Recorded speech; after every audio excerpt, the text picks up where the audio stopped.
fraudes. Hace algunos años ha habido un aumento explosivo en el desarrollo de tecnología capaces de captar, como sensores de computadores o internet, en modelos matemáticos capaces de tomar datos, procesarlos y encontrar patrones útiles para apoyar toma de decisiones. Esto en todos los ámbitos de la vida. Y existe hoy día, por ejemplo, la posibilidad de poder encontrar patrones comunes de comportamiento y así poder detectar fraudes. Interesante, ¿no? Fraudes particularmente, por ejemplo, en la detección de siniestros. Por ejemplo, ¿robos? Gente que dice que se le roban la radio del auto cuando la gente vende la radio del auto. Claro, y lo toma como siniestro. Entonces las compañías se han preocupado para no ser timadas por las mismas personas que dicen ser aseguradas y dicen ser víctimas de estos siniestros. Tenemos en línea para conversar sobre este tema a Richard Weber, jefe del grupo Data Science del Instituto de Sistemas Complejos de Ingeniería de la Universidad de Chile. ¿Cómo estás, Richard? Buenos días. Hola, buenos días. Bien, gracias. ¿Cómo están ustedes? Muy bien, un placer saludarlo. Interesante tema para abordar, porque hoy día la ciencia ha avanzado de manera tal de que poco a poco comienza un poco a develar un poco el alma. Yo creo que esto pasa más en Chile que en otras partes del mundo, ¿me equivoco? Así es una disciplina que partió hace 50 años atrás, pero en el mundo académico principalmente. Y hace, yo diría, 10, 15 años, las empresas se preocupan más sobre ese tema, ven el potencial que tiene el análisis de los datos, la ciencia de los datos, o en inglés el data science, y ya hay varias aplicaciones que traen muchos beneficios. Y en Chile ahora estamos desarrollando sistemas en distintos ámbitos con la ciencia de los datos. Pero esto se toma a través de patrones comunes, a través de fórmulas matemáticas, a través de estadísticas. ¿Cómo se desarrollan estas? Exactamente. Piensa lo siguiente, si un cliente de un banco tiene ciertas transacciones, deposita dinero, paga con la tarjeta de crédito, todos esos movimientos se traducen en datos que entran a una base de datos, en ese caso en el banco, y lo tomo solamente como un ejemplo. Ahora, ese banco no tiene solamente un cliente, tiene muchos clientes, y el comportamiento de todos los clientes entran a esa base de datos, donde al final uno podría encontrar un patrón de clientes jóvenes, por ejemplo, que tienen un comportamiento, y también hay clientes de otro estrato que tienen otro comportamiento. Eso es lo que llamamos un patrón, que buscamos con ciencia de los datos, y al encontrar ese patrón podemos proponer acciones, por ejemplo, para hacer una oferta en el caso del banco. Pero eso es solamente un ejemplo, hay muchas otras aplicaciones también. Richard, dentro de este descubrimiento, en este trabajo que realizan, me imagino que no solamente hay informáticos, hay otro tipo de especialistas también, sobre todo para descubrir comportamientos, patrones de las personas en este tipo de fraude. Muy interesante el tema. La ciencia de los datos no es una disciplina única, es muy transdisciplinario, donde trabajamos con expertos de distintas áreas. Necesitamos matemáticos para desarrollar modelos. Necesitamos gente de ciencias de la computación, de la informática, para implementar los algoritmos. Pero también necesitamos expertos de las distintas aplicaciones. Por ejemplo, si hablamos de una aplicación en negocios, necesitamos expertos de negocio.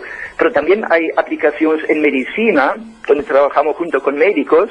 Hay aplicaciones en astronomía, algo muy distinto, donde analizamos datos que captamos de los telescopios. Y ahí siempre necesitamos el extra, podría ser escuchada por alguien. ¿Y esto en qué está beneficiando hoy día a las empresas a evitar que el fraude se genere o el autofraude se genere? Bueno, el fraude es un concepto muy común que existe en distintos ámbitos.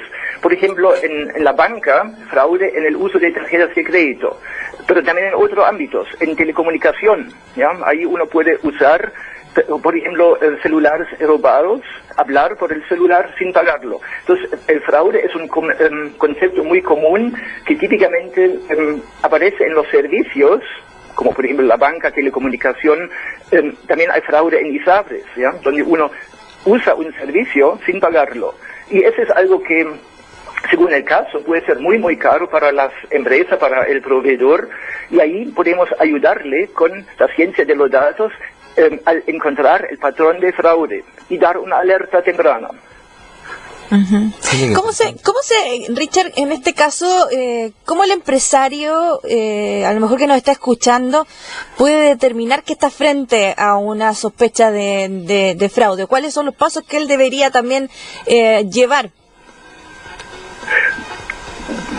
Bueno, en primer lugar, el caso de fraude es algo que no es tan fácil de detectar. Si ocurre el primer caso de fraude en un servicio nuevo, muchas veces queda cubierto y es muy difícil identificarlo. Pero con el tiempo, el mismo empresario se da cuenta que está perdiendo dinero o perdiendo negocio por algún lado. Y ahí recién uno empieza a indagar, empieza a buscar cuál podría ser ese comportamiento, que además cambia con el tiempo, ¿ya? Ahí uno tiene el típico juego, digamos, del gato ratón, ¿no es cierto? El quien comete fraude se da cuenta que el otro, el empresario, por ejemplo, tiene sistemas antifraude y ahí el adversario cambia su comportamiento. Lo hace más difícil. Buenísimo. Qué interesante. Y esto se está aplicando en distintas áreas del desarrollo de la economía, digamos, o distintas áreas del desarrollo de la ciencia o de la interacción entre los usuarios y el que entrega el servicio. Sí, exactamente. Yo puedo comentar un caso que instalamos en el sistema de seguros de automotriz, donde ocurre también fraude. Por ejemplo, gente tiene un seguro y si le roban la radio, el seguro debe pagar. Y ese es, digamos, el negocio normal. Pero ahora también ocurre que cierta gente mal pensada vende su radio, el mercado negro, y después le dice al seguro, me robaron la radio. Y ese es otro caso de fraude, donde instalamos un sistema para el sector automotriz, del seguro automotriz, donde ahora podemos detectar con mayor probabilidad los casos de fraude, donde alguien hace un abuso del sistema del seguro. Buenísimo. ¿Qué tal? Bueno. ¿Qué tal? O sea, los malos y los frescos, los pillos, siempre deberían ser castigados y pillados, digamos. Así es, porque todos pagamos, digamos, el costo que produce el pillo. Claro. Por eso nos conviene a la comunidad, a la sociedad, nos conviene instalar ese tipo de sistemas de detección de fraude. De todas maneras. Richard, queremos agradecerte por recibir el llamado de la radio y conversar con nosotros a esta hora de la mañana. Ok, ya, muchas gracias. Un abrazo. Richard Weber, jefe del grupo Data Ciencia.